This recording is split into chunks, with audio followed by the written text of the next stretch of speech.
Christmas came early para sa ilang piling content creator at movie reviewer na nabigyan ng opportunity para unang masilip ang Metro Manila Film Festival 2024 entry ng GMA Pictures at GMA Public Affairs na Green Bones. Sa pasilip na yan, iba't ibang good reviews na agad ang umapaw.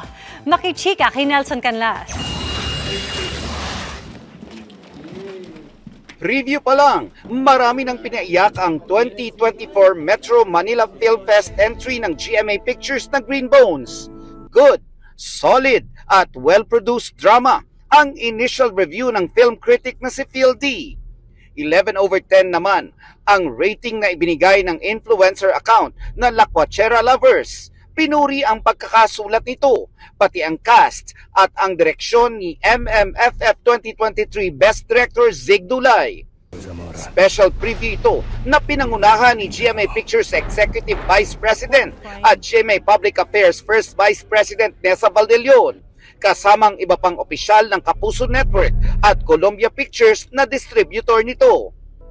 Ngayon pa lang, proud na ang isa sa bidang si Dennis Trillo, bagamat hindi pa napapanood ang Green Bones dahil sa pangakong sabay nila itong panonoorin ng asawang si Jenilyn Mercado sa December 20 premiere night.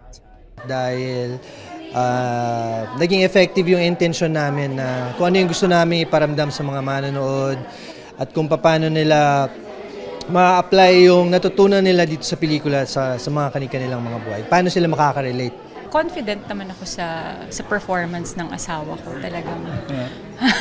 Kahit saan mo naman siya dalhin. Magagampanan niya naman ng maayos at magaling yun. Hindi makapaniwala si Dennis na napagsabay niya ang Green Bones at ang GMA Prime family drama na Pulang Araw kung saan gumaganap siya bilang Colonel Saito Yuta. Kapwa demanding daw ang roles at kinailangang puhunanan ng matinding emosyon. After taping ng Pulang Araw, dumidiretso ako shooting ng Green Bones. Mas demanding pala yung nire-require niya na emosyon na naipakita dahil nga kulang sa dialogue, wala masyadong dialogue. Pero kailangan sa mata pa lang makita na kagad kung ano yung gusto mong i-relay sa mga manonood. Nelson Canlas, updated sa Showbiz Happenings.